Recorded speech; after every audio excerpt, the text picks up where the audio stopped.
sekarang kita bakal lanjut ke part 2 ya. Part 2 ini kita bakal bahas tentang PDSS. Oke. Apa nih yang oke? Mulai. Tahu nggak itu PDSS? Nggak tahu Pak. Nggak tahu.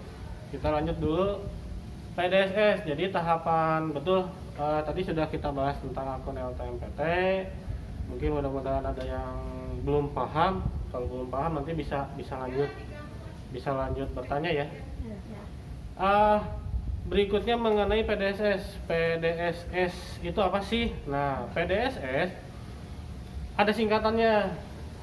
PDSS itu ada istilahnya yaitu pangkalan data sekolah dan Siswa.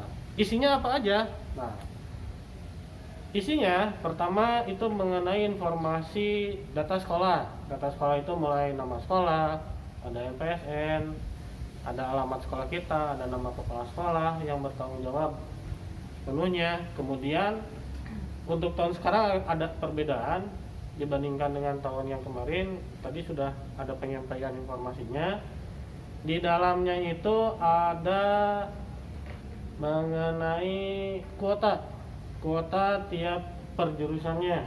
Artinya nanti di data sekolah kita itu ada yang namanya jurusan kita ada 3, program kita ada 3, ada bahasa, ada IPS, ada MIPA. Nanti di situ sudah tertera kuota. Nah, bagi kalian yang belum tahu kuota kita berapa, di web LTMPT itu ada di submenu kuota sekolah. Kalau pengen tahu, saya sempat catat di kita itu IPS itu ada 62 ini reguler dengan smarter, yang mungkin nanti saya belum terlalu banyak komunikasi dengan pihak sekolah harus seperti apa. Bahasa itu ada 8, untuk IPA ada 94. Itu untuk kuota kita yang eligible sesuai dengan akreditasi kita, yaitu ada akreditasi A. A itu dikasih dengan kuota 40% untuk setiap programnya. Jadi nanti di akun PDSS itu kita terutama untuk sekolah dulu pengisian data, verifikasi data, kemudian memvalidasi jumlah kuota yang eligible. Kalau sudah divalidasi, diverifikasi, artinya dikunci tuh. Udah, pihak sekolah nggak bisa ngapa-ngapain lagi, terutama untuk kuotanya. Untuk siswa pun tahun sekarang berbeda dengan tahun kemarin. Kalau tahun kemarin kalian PDSS ada keterlibatan, terutama siswa. Salah satunya adalah memverifikasi nilai. Jadi nanti oleh pihak sekolah, terutama mungkin nggak jauh beda sih, nanti bapak lagi gitu tiap tahun.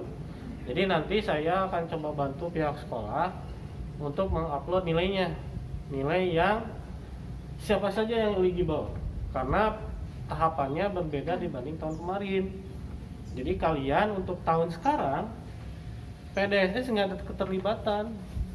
Jadi pure sekolah gitu ya. Nah, jadi pihak sekolah hanya membantu, memfasilitasi, mengupload nilai untuk nilai rapot, terutama semester 1 sampai semester 5. Oleh pihak sekolah dibantu mengupload, dan kalian kelas 12 tidak ada lagi memverifikasi nilai. Artinya nilai yang saya upload nanti itu berdasarkan dari kurikulum, dan itu sudah pasti nilainya sesuai dengan rapot. Punya rapot nggak? Punya. Ada rapotnya? Ada. Lihat nanti rapot kalian. Nah, nanti soal nilai juga kita akan coba bahas. Salah satunya yang pasti PDSS sekolah hanya membantu mengupload nilai kalian, dan kalian tidak perlu ada lagi yang namanya verifikasi. Nih, ini catatannya banyak nih. PDSS itu dimulainya dari tanggal 11 Januari. Kenapa aku nyatatnya Februari ya? Salah. 11 Januari. 11 Januari PDSS itu kita mulai. Artinya kan kalian bikin akun dulu. Nah, makanya tadi catatannya saran saya semua siswa kelas 12 diusahakan bikin akun LTMPT karena kita nggak tahu apakah kalian ini yang termasuk siswa yang eligible oleh pihak sekolah diikut sertakan SN atau bukan. Iya. Contoh aja misalkan, saya mau nunggu nanti aja deh, apakah saya termasuk yang eligible atau tidak. Iya. Ternyata termasuk nih yang eligible, akunnya belum bikin. Waduh. Mau kapan bikinnya? Sedangkan PDSS mulainya pertengahan Januari. Mau kapan? Coba kita nanti teh akunnya atau webnya susah diakses, kesempatan hilang. Makanya diusahakan akun LTMPT dibuat dari awal-awal, nggak masalah. Jadi tadi PDSS itu pihak sekolah hanya cek info sekolahnya, ada finalisasi data mengenai kuotanya. Nanti di akun sekolah juga PDSS yaitu ada yang namanya pemeringkatan. Nah, pemeringkatan nanti coba akan kita bahas juga mengenai yang eligible nih. Tahu nggak artinya eligible? Itu teh bahasa Inggris bukan bahasa Sunda. Biasanya ya Pak, pintar bahasa Inggrisnya. Aduh. Pak, eligible? Aduh, jadi deg-degan. Apa ya, Pak? Yang Eligible, jangan buka. Yang. Buka. Ayo, terjemahan Google berjalan. yang pantas. Eligible itu yang layak, yang pantas, seperti itu. Itu nanti coba kita bahas tentang mengenai eligible itu seperti apa. Terus nanti pihak sekolah juga ada finalisasi mengenai yang eligible. Kemudian sekolah menginput nilai siswa yang eligible. Nah ini makanya perbedaannya. Kalau tahun kemarin pihak sekolah semua mengupload nilai siswa kelas 12. Kalau sekarang enggak. Kalau sekarang kebalik nih, kita tentuin dulu yang eligible, baru input nilai. Kalau tahun kemarin input nilai baru eligible. Kalau sekarang kebalik. Jadi kita finalisasi nanti eligible, input nilai siswa yang eligible, baru finalisasi input nilai. Kalau sudah finalisasi, nggak bisa diubah. Artinya mungkin nanti titik poinnya ada di kurikulum sebagai pemangku kebijakan, nilai yang nanti saya terima itu sudah fix sesuai dengan rapotnya, dan nantilah kita coba bahas mengenai nilai itu harus seperti apa. Nah artinya PDSS ini hanya gerbang di mana pihak LTMPT mendapatkan data baik berupa nilai raport semester 1 sampai dengan 5. Nilai apa saja yang akan nanti diupload, nanti kita semua mapel tidak ada terkecuali itu dari semester 1 sampai 5 kita coba upload seperti itu. Artinya paham ya? Jadi PDSS itu untuk kelas 12 nggak ada keterlibatan lagi. Kan kemarin saya sempat nyampein ya bahwa PDSS itu harus kalian verifikasi nilainya ya. Pernah nggak saya bilang? Sebelumnya pernah bilang. Pernah ya. Nah, cuman ternyata begitu kemarin ikut sosialisasi plus tadi ada pembahasan lagi sedikit peluncuran SNMPTN, ternyata kalian tidak dilibatkan sama sekali. Nggak ada istilahnya kalian cek nilai rapotnya satu-satu, enggak.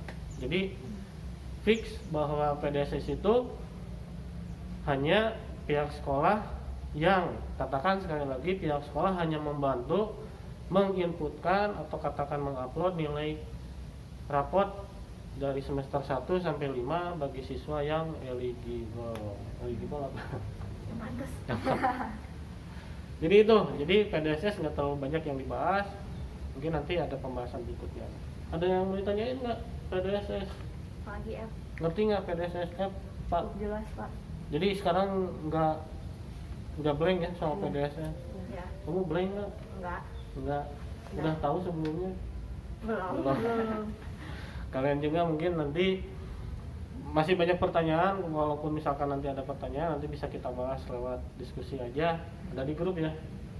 Jadi nanti kalau misalkan nih tiap wakil kelasnya, kalau ada teman yang punya pertanyaan, jangan loncat dulu ke wali siswa, coba tanya dulu temennya, mungkin nanti ditampung sama wali atau wakil kelasnya, baru tuh kita bahas di grup karena kemarin ada beberapa pertanyaan dari baik BK atau wali kelas yang nanya langsung ke saya.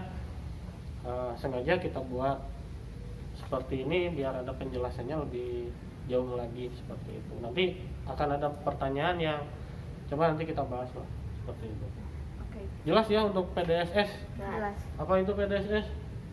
Pangkalan data sekolah dan siswa. Dan siswa. Isinya mengenai Mengenai input nilai input nilai atau nilai rapot semester 1 sampai 5. 5 yang yang siswa yang eligible. eligible. Nanti siapa saja yang eligible nanti coba kita bahas di bagian berikutnya.